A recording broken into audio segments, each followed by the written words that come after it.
On the morning of July 5th, at 3:15, the journey to Jarung Mardho began. The rain had not eased. Boulders continued to fall.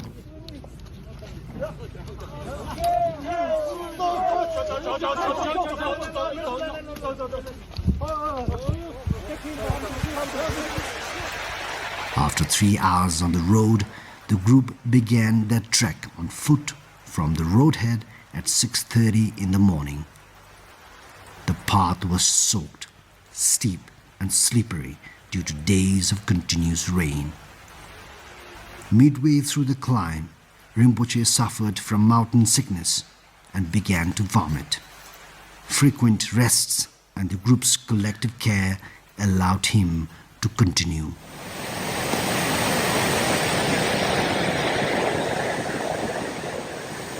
As the entourage neared the cave, another challenge arose. A swollen waterfall had engulfed the final stretch of the path, turning it into a furious torrent. The crash of falling stones echoed sharply from above, and below them lay a dangerous cliff.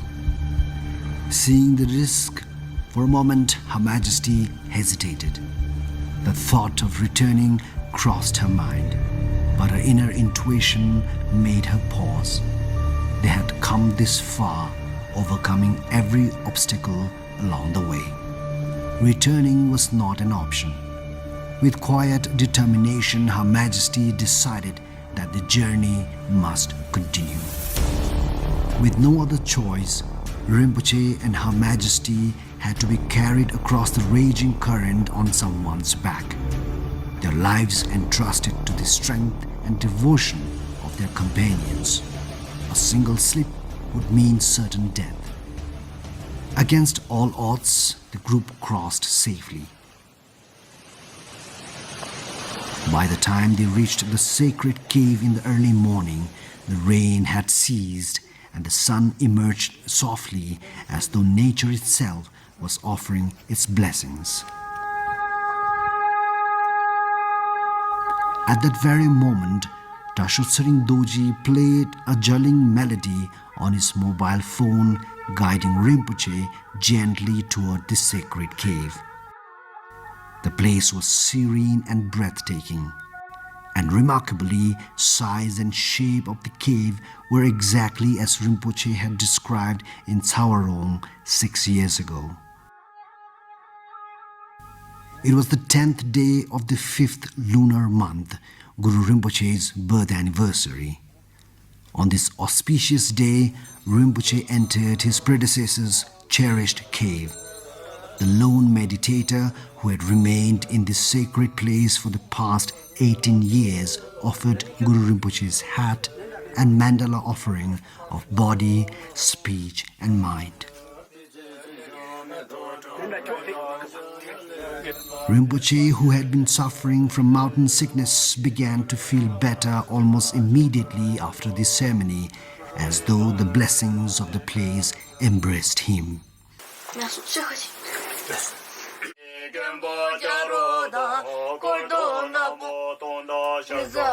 Rinpoche then offered Mahakala prayers. 6 years earlier, Rinpoche had said that if he ever managed to visit Jarung Mardho, he wished to offer prayers for every one of us.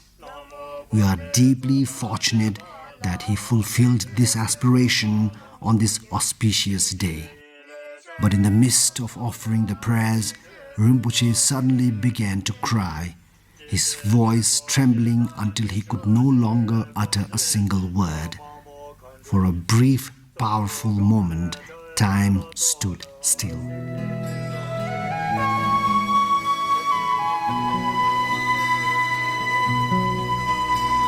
Those present were reminded of a similar scene at Chimpu Cave 6 years ago, an unforgettable moment filled with the same profound emotion.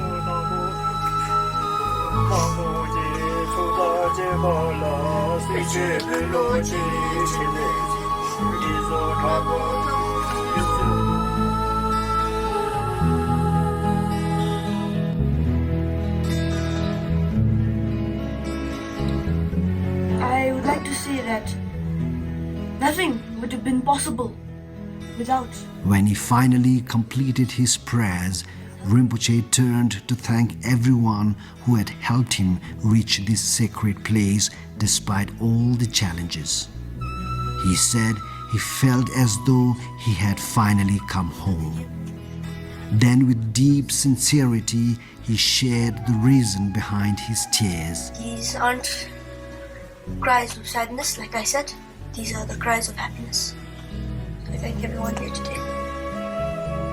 Since the day was of great significance, Rinpoche asked everyone to leave, choosing to meditate alone inside the sacred cave. While Rinpoche was in meditation, the monk prepared a simple tea and snack for him. When he stepped out, Rinpoche shared tea with everyone.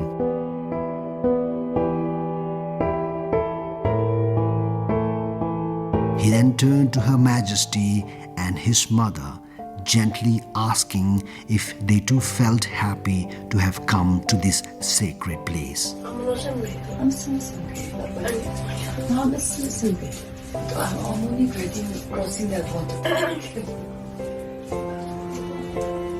After a while, two men from Jarung village arrived. They informed the entourage that they should leave. Rinpoche and the group began their return from Jarung Mardho at 10:45 in the morning.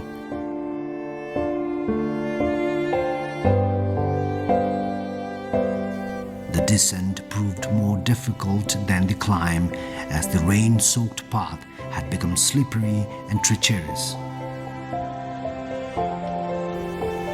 Rinpoche's mother grew increasingly worried about how they would cross the Solan waterfall on the way back. However, upon reaching the site, they found that the water had miraculously subsided, making the crossing surprisingly safe and manageable. The two villagers from Jarung shared that only a few months earlier, 11 people had slipped and lost their lives on this very path. Hearing that, the entourage understood how dangerous their journey had been and how blessed their return was. From where they stood, the Barkham Tsawarung Ridge could be seen clearly. 6 years earlier at that very ridge, Rinpoche had said that if he ever managed to visit Jarung Mardho, he had two signs to reveal.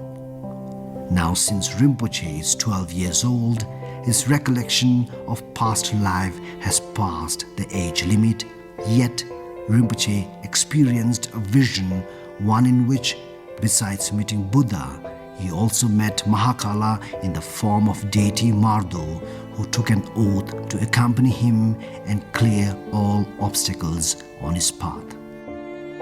And remarkably, the path they walked began to mirror that vision, discovering an alternative route, spending the night at the foot of the sacred mountain and in the amphitheater, displaying everything exactly the same scenes Rinpoche has seen in his vision, was no coincidence but the real sign of miracle. For 6 long years they had waited for this journey, and now, despite every obstacle, every fear, every moment of uncertainty, they returned safely, fulfilling a dream long held. For Her Majesty the Queen Mother Ajidoji Wangchuk, this was especially meaningful. 6 years ago, she had promised Rinpoche that she would accompany him to fulfill his final wish connected to his past life.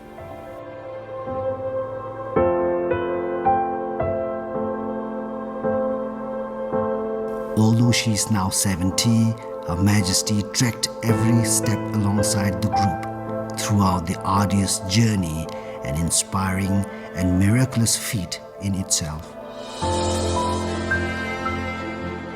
The entourage returned to Chengdu on the same day. 3 hours after leaving Danba County, they heard the news that the road they traveled had been washed away by landslides. The sign was unmistakable. It was as though a portal had opened just for their pilgrimage and closed immediately after. After a 6-hour drive from Danba, the entourage reached Chengdu in the evening. That night, they received a picture of Mardho's prayer and a picture of deity Mardho carved onto a stone thousands of years ago. What astonished them was the inscription beneath it, stating that deity Mardho had taken an oath to serve Guru Rinpoche and vairochana for all times to come. This matched perfectly with Rinpoche's own vision, in which Mahakala vowed to accompany him and remove all obstacles. The alignment of these two sacred signs reaffirmed that despite the many challenges faced on the pilgrimage, deity Mardho had indeed protected them throughout. Rinpoche had also mentioned 6 years ago in Tsawarong that when he arrived there in exile, he did not walk but rode a white horse, another detail closely linked to deity Mardho and his white horse.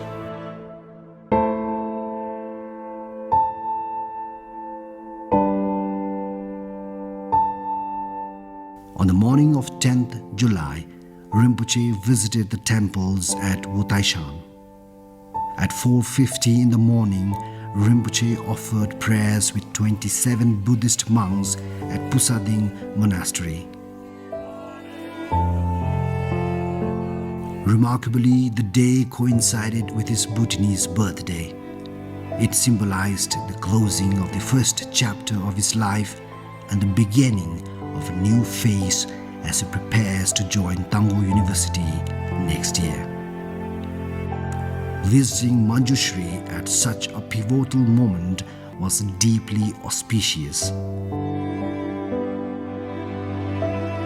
On this blessed day, receiving the blessings of knowledge and clarity from Manjushri, the embodiment of wisdom, beautifully marked a new chapter of Rinpoche's academic and spiritual journey ahead.